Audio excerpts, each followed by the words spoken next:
Welcome to சுகிரின் சுவை. தக்காளி சாம்பார் இப்படி வச்சு பாருங்க, இட்லி தோசைக்கு சூப்பராக இருக்கும். ஒரு பாத்திரத்தில் 1.5 டேபிள் ஸ்பூன் ஆயில் விட்டு சூடு பண்ணிப்போம். அதுக்கப்புறம் 1 டேபிள் ஸ்பூன் கொத்தமல்லி, 1 டீஸ்பூன் கசகசா, 1 டீஸ்பூன் மிளகு, 1 டீஸ்பூன் சீரகம், 1 டீஸ்பூன் சோம்பு, கொஞ்சம் கருவேப்பிலை, ஒரு சின்ன துண்டு பட்டை, 4 கிராம்பு எடுத்துட்டு இந்த மசாலாவெல்லாம் மீடியம் ஃப்ளேமில் பொன்னிறமாகிற வரைக்கும் பொறுமையாக வதக்கிக்கோங்க.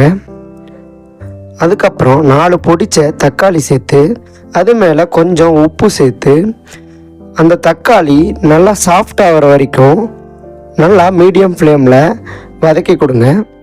இந்த தக்காளி சாஃப்டானால் தான் மசாலா நல்லா வரும்.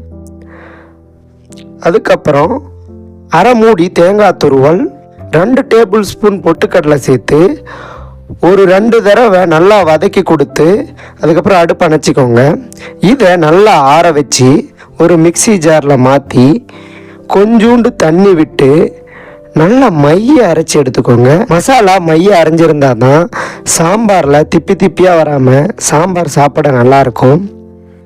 ஒரு பேனில் 2 டேபிள் ஸ்பூன் ஆயில் விட்டு காஞ்சதும் அதில் கடுகு, உளுத்தம்பருப்பு 1 டீஸ்பூன் போட்டு தாளிச்சிக்கோங்க.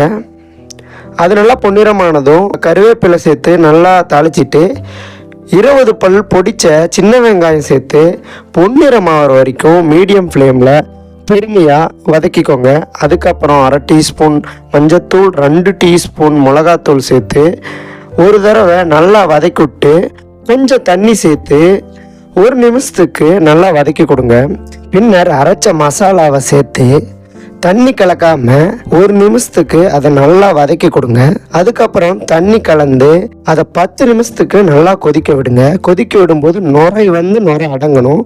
அதுக்கப்புறம் கொத்தமல்லி தூவி இறக்குனால் சாம்பார் ரெடி.